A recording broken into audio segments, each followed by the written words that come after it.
Campeonato Brasileiro, empate amargo e vitória importante no Clássico.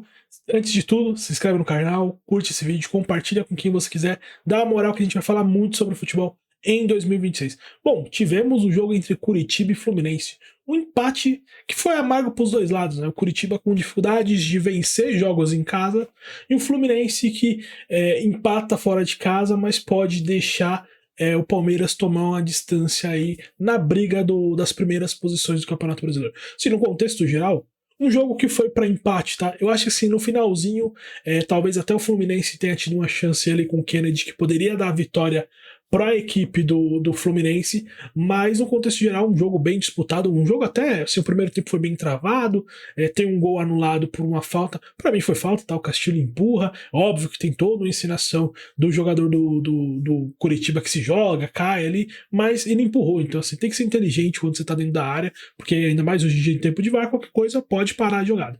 E no segundo tempo as duas equipes vieram, tentaram jogar, Fluminense, assim, o problema do Fluminense principal é poupar os times pensando na Libertadores, né? Então tem jogo já na Libertadores essa semana. Alguns jogadores nem foram para campo, isso pensando já no próximo jogo. Então, e aí entra aquilo que a gente fala, né? O Curitiba não vencer esse jogo acaba sendo um empate amargo para o Curitiba também. Em outra situação, o empate com o Fluminense está legal para os dois lados, mas considerando que o Curitiba tem que focar no Campeonato Brasileiro e pontos quando essas equipes estão distraídas com outras competições são muito importantes. Vitórias nesse momento são muito importantes e o Curitiba acabou deixando esses pontos escapar.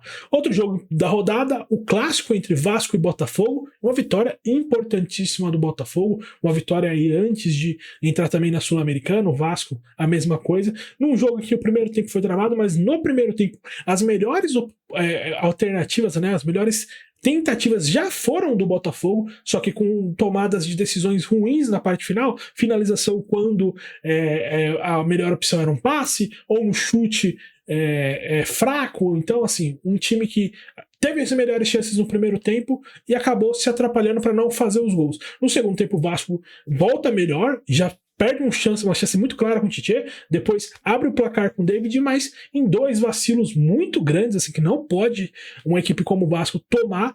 Os dois gols são vacilos, assim. O primeiro gol, todo mundo fica ali preocupado com o Edenilson no chão e acaba tomando o gol de cabeça do Villalba sozinho na outra ponta, e o segundo gol, o Matheus Martins, ele tem uma liberdade com 7 jogadores do Vasco em volta. Ele tem uma liberdade para carregar, arrumar o corpo e finalizar e fazer um golaço, mas que não pode dar. Assim. Então o Vasco moscou muito nesse jogo. Um jogo que desde a chegada do Renato foi o pior jogo